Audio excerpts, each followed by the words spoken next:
What year did you join the Navy? 43. 1943? Mm-hmm. Where'd you enlist at? At Camp Perry. Camp Perry? Mm-hmm. Here in Virginia? Yeah. Mm-hmm. That's an Army camp, ain't it? I don't know what it is now. At that time, it was CB camp. But we done all carpenter work while we was there. That's our training at that camp was carpenter work, building barrels and so on. That was boot camp? That was boot camp. Oh, so they got slave labor ready, huh? That's all right. Old guy by the name of Captain Ware owned 90,000 acres. Good Lord.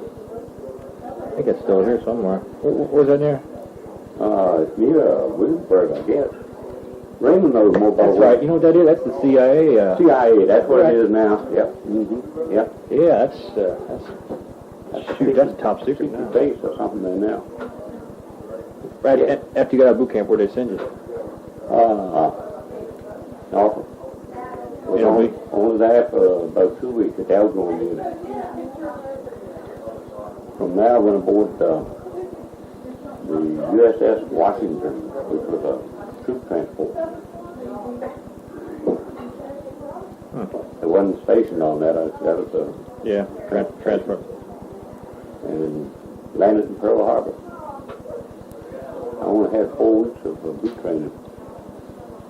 I landed in Pearl Harbor and spent about 3 weeks in Pearl Harbor at the Marine base. They called it Tent City. And that was in sight of the Diamond Head. It's in fact, it's all from Diamond Head. They called it Tent City at that time. All as you could see in any direction, nothing but tents. What did they? Is that where you got on the Cowpens? That's where I went from there to the Cowpens. What was her hull number? 25. CVL? Mm-hmm. CVL. Mm-hmm. It was a converted cruiser, right? Yeah. Mm-hmm. Was that a fully outfitted cruiser, or was that just a hull, laid down hull, and then they... No, it was, they tell me now, when it was, keel was laid and all for it, was laid to be a cruiser. Mm-hmm. And it was supposed to be called USS Houston. But it needed aircraft carriers, and they ripped off the superstructure and put the deck on. So they didn't have to... It wasn't... bastardized or... That's right. It wasn't launched as a cruiser. It was launched as a carrier. And it was at Philadelphia Navy Yard where it was built.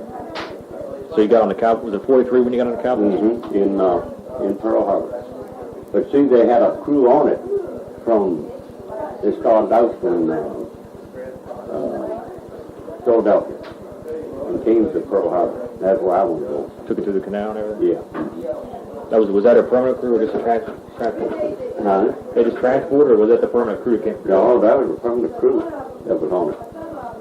But they came on to, and they were most of them were old hands. They were from, well, a couple of gunner's mates I had had been on the old Hornet. One that was sunk. Yeah. Lost those B-25. Yeah, my chief gunner was one of the gunners on that. What did they put you straight in that gun division? Yeah. What they done, they sent me to school for 2 weeks in Pearl Harbor on 20 millimeter. Is that what you were doing? Yeah. Mm-hmm. Anti-aircraft. And I went to school for 2 weeks, and hell, nothing to it really. And they just had a big screen, a whole wall full of the screens, and planes diving at you, and you sat behind a electric gun. It was like a 20 millimeter. And the first real gun I fired was aboard the ship. Because these guns were just, electrified. And then they sent me aboard the ship, and I went on a 40 millimeter first, the quad 40. And they needed hands on 20 millimeters, so then they switched me over to a 20. Usually Marines man the 20. Those are the smaller one barrel. Yeah. Mm-hmm. Had a drum on top. Yeah, but Al turned, I think about 6 months after I went aboard, they took the gun mounts off in Pearl Harbor and put twin 20s on. That was a whole lot better, because you had double the barrel. And I spent over 2 years on that side. 2 years on the 40s? On the 20. On the 20s? Uh-huh. So you went from the 40s, then back to the 20s, and you back stayed to on the 20s. 20s? You stayed on that through the whole I duration? stayed on that rest of the duration. Mm-hmm. There was 9 of us in that come out. What? So your official rate was a gunner? Yes, seaman, gunner, seaman, gunner. Seaman first class gunner. I had the opportunity to get a rank anytime I wanted. I didn't want it. I wasn't planning on staying there. What's seaman first class? What, is it like? That would be like a seaman now? E3? I don't know what it is now, to tell you the truth. Probably E3. E3? I have no idea. I imagine it would be E3. Because, see, when I went in, it was, you had the first seaman, what they call the first one? Seaman recruit? Seaman recruit, and then seaman second. Seaman apprentices? Yeah. Mm-hmm. And then seaman first? Yeah. So that'd be seaman. So I was seaman first. So I made that on the ship. But you were designated a gunner's mate? Yeah, the gunner's mate. Mm-hmm.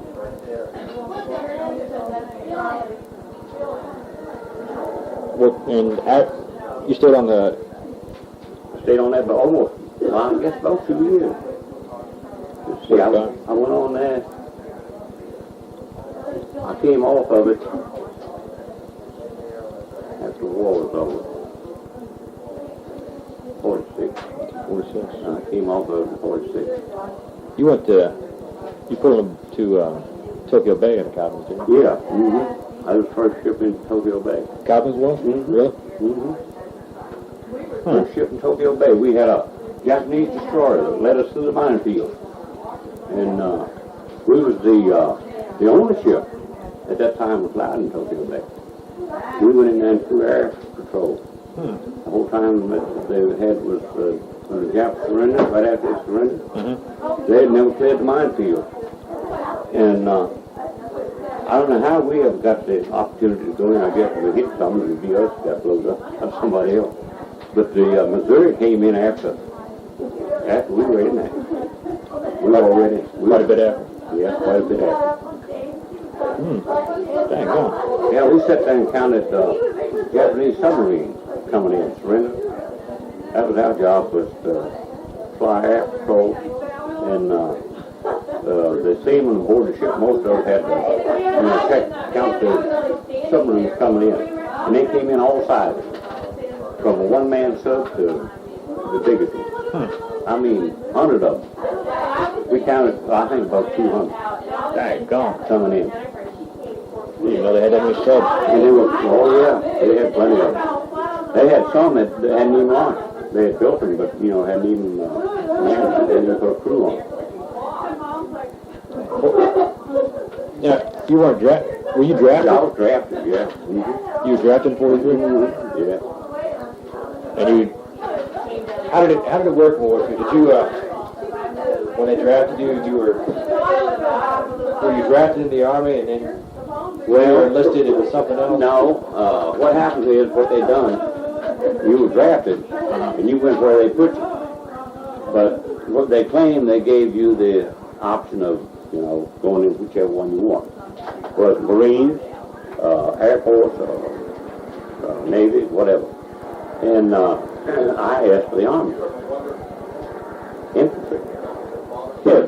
And this side, they sent you to, they had a whole line of men sitting behind these desks. There'd be a chief petty officer, so on, the Army or a sergeant or something like that would be a lieutenant. And what they do, as the line moves along, they send you to whichever one you asked for. So I had asked for the Army, so they sent me to the sergeant. And the old sergeant looked up from his desk at me and he said, Gill, you don't want to be an old dough boy like me. He said, why don't you go over and see the chief petty officer? So I walked over to the chief and they took me to the Navy. But we had one guy wanted, out of the whole bunch, 500 of us, only one guy wanted the Marine. And man, they moved him out of that right quick. Really? Mm-hmm. And he wound up, I think, on Okinawa. But he lived to come back. That worked out. What'd you do before 43? Before I went in the Navy, How old were you when you got drafted? 20. 20? Mm-hmm. A bit older. What'd you do before that? I worked on as a lawn and horseman. Same thing you did after you got out? After I got it. Let's see. Maintenance man and horseman. Your dad did. No, he was a farmer. He wasn't in the service at all. No, but your dad did a lot of similar things you do, right? Oh yeah. Mm-hmm. But he was strictly a farmman. Farming? Mm-hmm. No. Farming. He didn't all work. around. No, he didn't work the kind of work I did, like horses. See, I worked with thoroughbred horses and ponies, all like that. And we're seeing a picture of you at Eisenhower? Yeah, Eisenhower inauguration. Was those miniature ponies or? Yeah, they were ponies, regular ponies. They were Welsh. Welsh ponies. Which is a little bigger than a Shetland. Why, they hairy like a Shetland? Huh? Hairy like No, they had a better coat on them, smoother coat. Had a coat on them more like a horse. Where the little old Shetland, he's all fuzzy. Fuzzy and Yeah. Now, there's a difference in them. These were more like, smaller horses. Really. You and Louise, y'all grew up on farms right next to each other? Yeah. Mm-hmm. Right down the road from you? Yeah, she grew up on this farm right up here just before you get in town. A big farm there on your right, going back in town. Mm-hmm. She was born and raised on that. So y'all knew each other? Yeah. Going? Mm-hmm. Oh yeah. Did y'all went to school around here? Yeah. She was behind me in school. She's 4 years younger than I was. She was behind me in school. And I was born and raised on the farm right across from that one, over on Springs Road, which is called Waverly Farm, which still is. But it's all built up in houses now. Where'd y'all go to school at? Right in Washington. So, did they have they had public school? Oh yeah, public school. Only had the one school at that time when we started. K through 12, same? But it was, in later years, I don't know, 1940 or something, they put in new high school. But at that time, it was all one old school up on what they call High Street, which had been tore down and built a complex of houses up there now, in the place of the old school. You remember that old school up on High Street, don't you? Mm-hmm. They already tore it down? Oh, God, you Built over. They tore it down a long time ago. Camp Fair is PBARY. That one is. This is the one in Ohio you're talking All right, so Why, there's one out in Ohio? There's a Yeah. Camp Fair in Ohio. that's a reserve base. That's the one they have all the shooting matches at. Oh, really? This is the one the CIA. Yeah, down in Williamsburg. Well, damn, I helped to clean up that damn place down there. Remember us cutting down trees, moving logs, building, That's some interesting Barracks. interesting naval basic training. But at that time it was all CBs. And I'm Surprised they didn't put you in the CBs after that. I'm surprised they didn't too. I don't know why they put us on that base, but there were 500 of us from around here that, oh God, some of them were carpenters and some of them were electricians and you name it, all walks of life. About 500 of us in that bunch. And they sent us to that base. I never knew why. So it was all CVs then. They were construction workers and so on. Y'all got, let's see. I got that here somewhere. I know. Yeah. Y'all got married in 46. 46. Was that after you got out? Yeah. Mm-hmm. June of 46. Were y'all dating before you before went? that, oh yeah. When y'all started seeing each other? Oh God, it must have been, I don't know, probably a couple of years before. So y'all were going together while the whole time you was in Yeah, there? while I was in the Navy, yeah. Where'd y'all get married at? But I wasn't home very often. Well, not at all, I guess. No, I was home 30 days during that time. Really? You Had a did come 30 home? days- Yeah, had a 30-day leave. We had to come back to California. We had rudder trouble in the ship, and we had to come back to California to have work done on the ship. That's when they put those twin 20s on there for us. Huh. And they gave us a 30-day leave. But it took us half our time traveling to get back home. Yeah, imagine during the war, would Yeah. But Where'd y'all get married at? right here in Washington, at the Methodist Church, which is up on what's called Winchester Street. You got married like right after you got it. Yeah, I did. I was May, I guess it was. Around the first of May, April or May, I don't know what it was now. And we got married in June. Waste any time. Nope. We've been married ever since. So that's been, this coming June will be 50 years.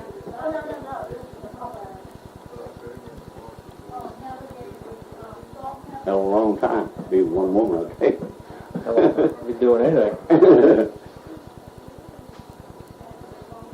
Yeah, I was watching these soldiers the other night. They were saying that,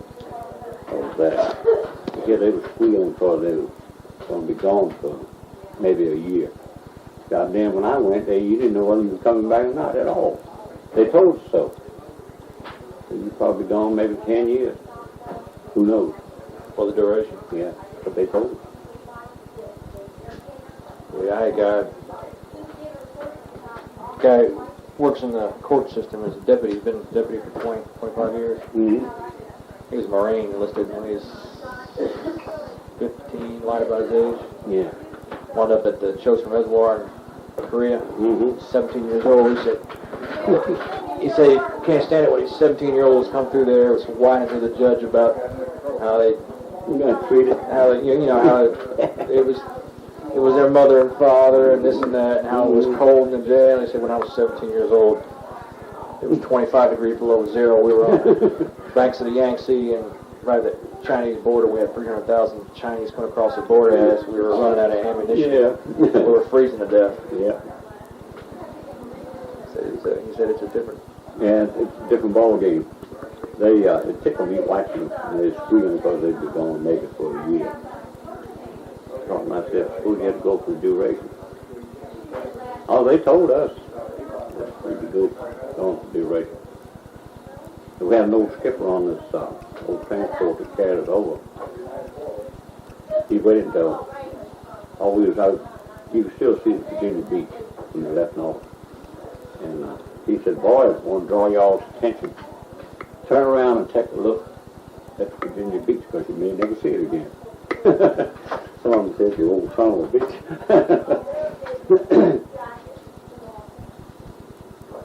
Did you have St. Kevin on boat for 3 years? The whole 3 years? Captain, we had, I had 4 different captains. They got transferred every so often. They didn't keep one captain on certain ships so long. I don't know why. But the first one we had was a fairly old guy.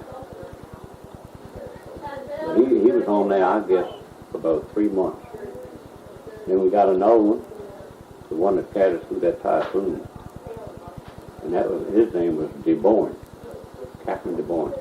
Smart sucker, I tell you. If it hadn't been for him, we'd all drowned it. No damn doubt about it. Because he disobeyed Admiral Paul's orders and turned about face. There's a couple, 4 or 5 destroyers that kept. Yeah. Mm-hmm. I counted 3 upside down. And nothing you could do to help them. They were men were hanging to the keel. Some of them had swam and got over to the keel. And was hanging on the keel. Not a damn thing you do for them. I can't even get close to them. Terrible. Well, I never could figure that out either. There's only 2 of us was called to the bridge. The rest of them was dogged down below the deck. They wouldn't allow them to move around and get out or nothing, including the pilot. And I and this other fella that just died here this year, he and I walked by the bulletin board and looked at the board to see where I had to go next. And it was just he and I report to the bridge. And hell, we was just about the middle way of that storm then. I had a hell of a time getting to the bridge. To give us hammers with it, driving the deck across the flight deck. And the damn ship would roll like that. And you just had to hang on. When it righted itself, you go a little bit further. And when she'd go that way, you'd stop and drive to the deck. Finally got to the bridge, got on the bridge. And he was, put him on starboard side, me on port side. And when I walked around the corner, there was 3 officers there. The captain, which was the board, engineering officer, and the quartermaster. Only 3 on the bridge. And when I walked around the corner, the person I walked into was captain. And he knew exactly who was coming up there. And I never could figure out how come us 2. And why we was up there. I mean, what the hell could we do? And he said to me, got a piece of rope, tie yourself to a pole. And that's exactly what I done. And the guy on the other side done the same thing. And I stood there and watched them stir that ship. And I'm telling you, they had to fight that sucker all the time. All 3 of them. First one would take over, and then the other. And it was trying to keep it on the right bearing, you know, but hell, it couldn't do it. That sucker, big waves would hit it and swell, and she'd go clear off. And then that wheel, that sucker just wheeling. And finally, after we saw those 3 destroyers come by us upside down, and boy, he changed the old skipper's mind right quick. He picked up the phone and called Halsey. And he was on the New Jersey. He was just off from us. And hell, he was just flying through it, you know, like a submarine. And yeah, we was up and down on top of them waves. Wind would get on that damn flight deck. And we'd lose an aircraft. We'd rip them off there like it was tied down with a twine string. And he says, Admiral, I'm changing course. He said, I'm changing course to save my men and the ship. And Halsey, you could hear him. Halsey said, my orders are full steam ahead. And he slammed that receiver down and said, you can go to hell too. And we changed course. And he started wheeling that sucker. So what he was doing, he would catch them waves. Wouldn't fly into them. He'd wait until the swell brought him up. And then he'd turn a little bit more. Finally got completely turned around and went with the storm. Put the storm behind him. Your tailwind? Mm-hmm. And anyway, this quartermaster says, sir, you realize you can be court-martialed for that? He looked around. He said, take a look around. He said, you think he can court-martial the whole damn Navy? And yeah, we looked and he come all the rest of the carriers with him. And left Halsey out there by himself in his battleship. He still had some destroyers with him, some that didn't capsize. And some cruisers. But hell, we were on. All the carriers were coming to fight with us, all behind us. Bigger carriers now, too, were coming with us. Because they were losing aircraft. Just ripping them right off that flight deck. That was the worst damn storm I ever saw, ever want to see. You couldn't see your hand. After you got into the middle of it, you could hold your hand up, you couldn't see it that far from you. That's how black it got. God. And the rain hit you like sand.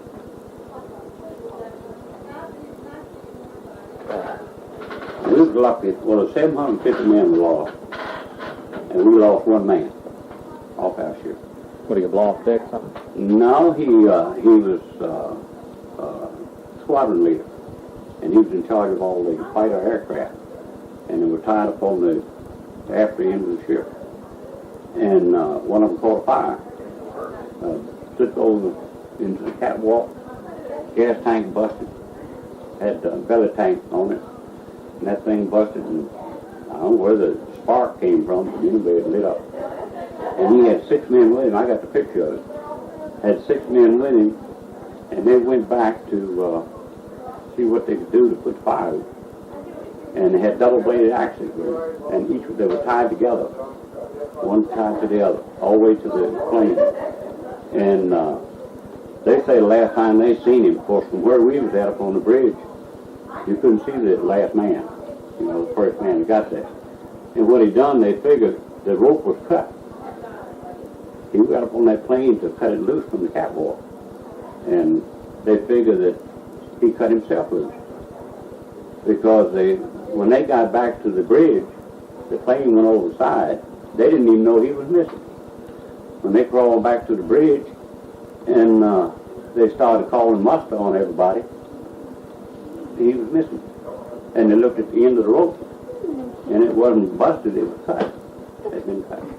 So they don't know if he accidentally cut the rope, you know, and cutting the plane loose, or whether he done it on purpose. But anyway, he saved our life. Because that damn ship would have caught a fire and all that wind. God knows we'd have burned up. Yeah, wooden flat deck, didn't you? But as I say, it was, actually we was in more danger then than we was all during the war. All we had kamikazes would dive at us or something like that, but it was nothing like this. Yeah, you can't fight a storm. No, sir. That ocean act like it was mad at you. Y'all ran into kamikazes a couple of times, didn't you? Oh, yeah. Oh, we had a couple of them. Well, we had. When did they start? You start getting them? We started getting them along about the last 6 months of the war. That's when they really started coming at us. They'd had a few before that, but, you know, very few. But along towards the end, the Japs knew damn well they would work. They didn't have the pilot. They had untrained pilots. And they knew they would work. So they just sent these young guys out. Some of them were only 15, 16 years old. And they were just flying bombs. That's all they were flying. They had no armor on the plane. It was just a bomb. All it was. And what they would do is try to get a ship, you know. They didn't spray for nothing like that. I don't know, even had loaded guns. They were just out there just to sink a ship. And what they do is get in the clouds above you. And the radar, of course, we had radar on them. Yeah, we used to pick them up. They'd be way up in the clouds and you couldn't see them. And them suckers would stay up there till they got ready to make their run. And lots of times we had cruisers fire a shot up in the clouds to make them move. Because they'd have them on radar almost at a standstill. Just stay up in them clouds. Damn old cruiser fire a shot up through there and bring them out. Bring them out in the open. And them suckers come out of there, most times they head right straight for a ship. Straight down. It's as straight down as they can come. And most times they were picking big carriers. So at the end of the flight deck, so all them planes were tied down. And where the gas tanks were. And then if they hit that, you were gone. I seen one this lost. And that skipper on that sucker knew what he was doing. They were right behind us. And we were all standing in the gun mount. Couldn't fire a shot. Because the plane made this was a dive bomber. He made his run. He wasn't a kamikaze. He made his run, come straight down at the tail end of that aircraft carrier and level off. And when he did, it looked like he was going to land on a flight deck. He dropped the bomb. And the old boat's mate was sitting there with his phones on. He said to me, Gill, just watch that flight deck roll up. And damn, the bomb missed it. It hit the water behind the ship. The ship was running at full speed. And damn, he dropped the second one, and it missed the bow. And then the sucker come right straight at us. And that's when we got him. That's where he made his mistake. He come right straight at the fantail of our ship and started machine gunning straight. And when he done this, went up like that, the Dodgers, exposed his belly. Yep, that's all it took. There were 3 guns open fire on him. Cut that sucker right in little pieces. Time he hit the water. But he done already dropped his bombs. But damn, that carrier wasn't turning. And when he turned, his second bomb would have probably hit the forward end. But the ship was turning like this. And the damn bomb went right past. Well, I saw some close ones out there, I'll tell you.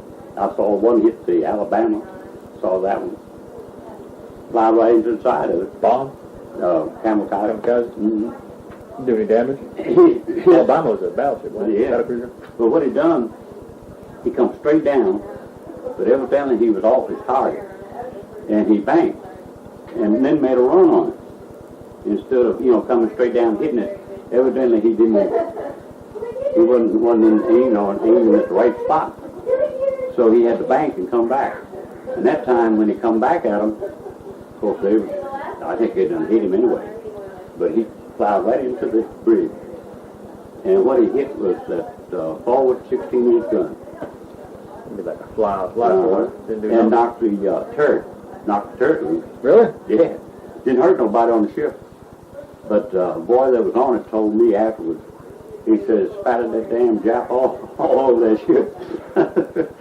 He said the boats would make, they told tale on it, said the boats would make some of them blew his little whistle.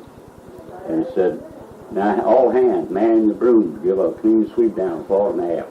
Said that's all the damage it does. But it did knock that forward turret off the track. And when I went to Florida, down there when Raymond was in the Navy down there, we went over and looked at the Alabama, and I particularly walked around and looked, and sure enough, it was still off track. Never fixed it. They never put it back. It's still off track. Shoot. Yeah, I knew a boy that was on it and said he had come out of the engine room to get some air. And when he hit, and said it knocked him 3 decks. He fell 3 decks from one ladder to the other, all the way back down 3 decks. I think he broke a leg, a shoulder, and I don't know what all. Dang. But he said all the damage was done, just a few of them got crippled. Broken arms and stuff. Yeah, you got the damage to a battleship. You can't hit them. But said they was weak getting all the pieces of that Jap off the rest of the gun mount. And they said spattered it sort of all over the place. Yeah, we had a Zeke make a run on us. We thought he was going to land on the flight deck. That was a 0, you know. And he scraped us too. He knocked a few holes in the flight deck with 50 caliber. But he come across our fantail. Hell, we shot at him, but we couldn't lower our guns to get him because he's right down on the water. We couldn't get the gun down low enough. So he come up over top of us. And they still didn't hit him. Yeah, he went clear across us because we couldn't get the guns around to fire him. And we thought sure he was going to land on that flight deck. He just skimmed that flight deck. And when he banged, he went that way. Hell, he was getting away from us. Sucker waved goodbye to us. Yeah, but his mistake was we had pickets out on the horizon, destroyers. And when he banked and left us, we still couldn't shoot the sucker because there was a battleship right over from us, and we couldn't fire without hitting that. And he got his altitude up. He started waving goodbye to us like this. And that was his big mistake. He crossed over top of that battleship. They never touched him.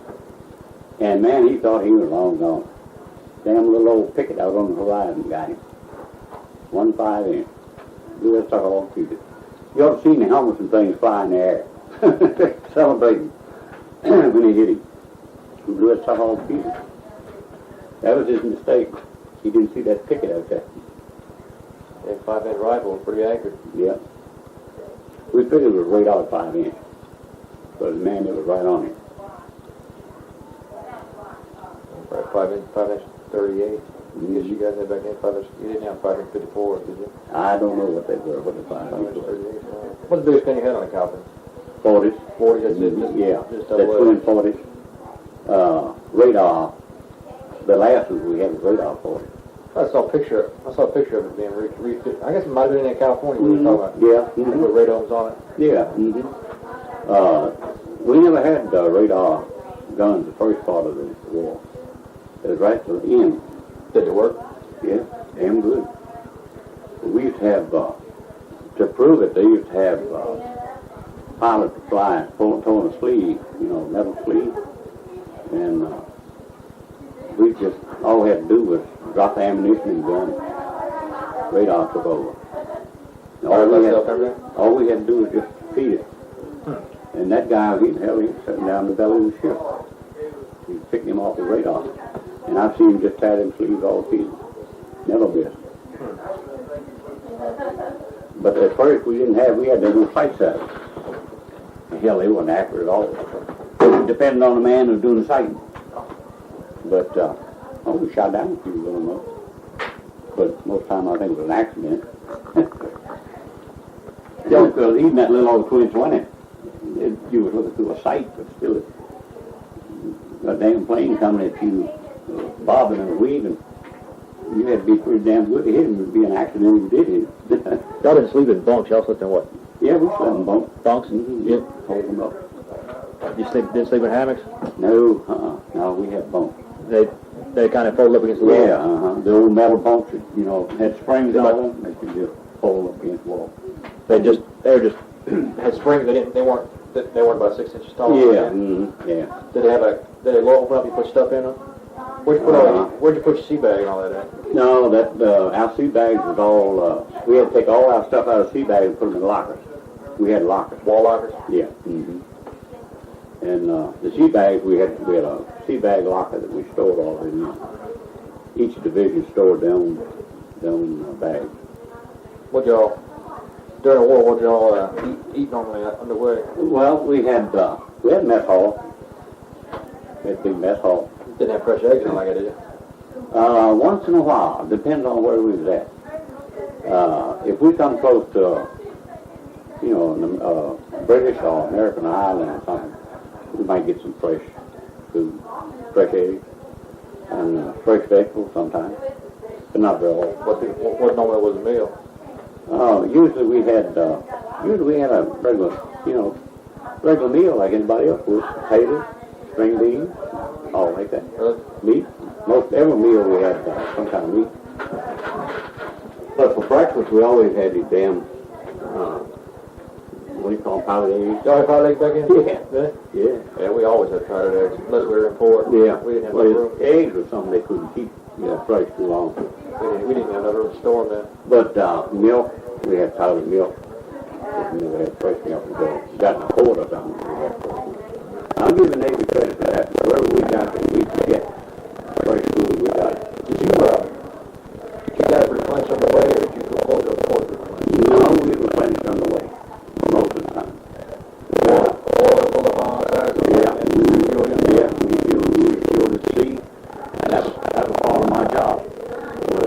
on that detail? Yeah, and the damn more line, to do that line across the campus. That's how you got your stores too on that. Yeah. Table boys. Yeah. We used to have water food. We had 1,500 men on them. We couldn't stop. If we stayed out there too long, lots of times they wouldn't let us leave the fleet to go get anything. And we were shipping up a chair, more supply to get to it. And we wondered where we'd get to a supply ship. We'd ask one of the other ships to plow or, whatever we needed. And 9 times out of 10 we got it. Because I remember we were running out of everything really. And the ship had asked for permission to go need a supply ship somewhere because we were running out of food. And then we get to it. So the cruiser Quincy showed up from the basic training. The ship took notice. There was a bad cruiser going. So first thing he done was call to see if he could borrow some food from him.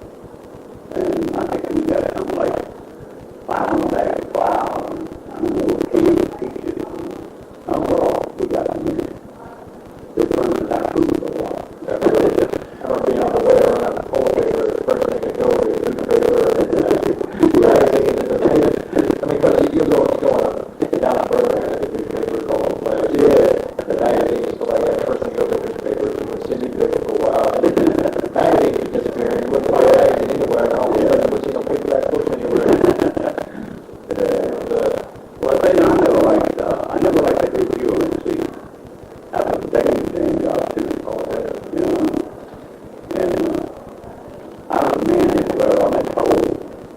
The hand pole so it was retractable. And you had people pick it all over. Yeah, like a boom. Yeah. I had to go out there and put that pulley on that, even with that boom, to run the hose, run the pipe on through. We pulled away from a ship, a cruiser, oil tanker once. Had to. Had bogey at 75 miles away. And we were knocking along maybe 12 knots, 10, 12 knots, refueling. And all these tankers we were tied up alongside this tanker. And a warship was never supposed to be caught standing still. And we wasn't quite standing still, but we were just poking off. And we got that order from the radar that boat is 75 miles away, clear the tanker. And goddamn, we pulled right away from it. We got ours shut off, but man, them poor boys on that tanker, they like to drown it with fuel oil. And it's oh my God, yeah. Did you break the coupling or you just unhook it? Just, no, broke the coupling right off. Snapped the damn hose right off. So you just broke away. Mm-hmm, broke away from it. And we shut our valve off very quick. But we lost some, but we shut it off right quick, but they didn't get there shut off quick enough. And I looked and I saw them floating around on the main deck, grabbing hold of the rails and things, keep washing off that. I thought that was a damn shame. All that fuel oil flying back on. The boy, we cleared them right quick. But the biggest job was ammunition at sea. Handling ammunition. At sea, taking off the tankers that were loaded with ammunition. You run right there the same way on pullage, right? Yeah, on pullets. And we had to put all the damn ammunition away. We lowered on the flight deck, put it all on the flight deck. Yeah, that was our Mhm. we had 3 5-inch guns. Yeah. And them freaking projectiles were 43 pounds apiece. Yeah, I know what you mean. And your shoulders got tired. We had to pass them down because we stored our ammunition down in the magazine was below our berthing area. Yeah. And everybody lived in that berthing area had that magazine. Mm-hmm. And they passed it down one shell at a time down these passages. Yeah. You had to turn sideways. One shell at a time, man to man. Yeah. And I always wound up being one of the guys down in the hole that grabbed it, pulled it down. Yeah. There was one of the bigger guys there. And it's all had that lubricant on it. Yeah, the flip side of It was like trying to handle a 43 I know pound it. Yeah. piece of cold steel. We dropped one. we dropped and you hear him go wham! And everybody clear out the decks. And we pass it right back up. And they throw it over the side. But you had them old boxes of 20 millimeter shells. I don't know what them sort of crazy. Yeah, and metal boxes, it's like a toolbox. It was full of 20 millimeter shells. They were heavy as a chicken. We had to pass them down the line. But we had everybody. I mean, out of 1,500 men. Good God. We had everybody doing it but pilots. Pilots the only one never helped to leave ammunition. The Marines we had aboard, they pitched right in just like the rest of us, passing ammunition. But more than one time we worked all night passing ammunition. Putting it down in the magazine. Yeah, that was hard work. Yeah, that was hard work. Freaking shoulders burning. Yeah, your hands are sore. You get so greasy, you know, you can wipe your Yeah. You can't even wipe your hands off no more because it gets down in your pores. Yeah, I know it. Doesn't matter wear gloves or not. In fact, you didn't want to wear gloves because you couldn't handle That's right, ammunition. couldn't handle ammunition. Couldn't hold on to it. They'd take all your rings off, Yeah. dog tags, stuff like that. Did you ever have to paint water tanks? Yeah. I had to go down On the in, inside, yeah, down in down, what they call them, bills. I had to paint the bilges. Yeah. They'd go down inside of that and they used, what do they call it, chromite or something. But they only let us stay down in there. There were huge damn tanks on that. They only stay down in there about 15 minutes. And then somebody else would have to go down. And you had to wear a gas mask.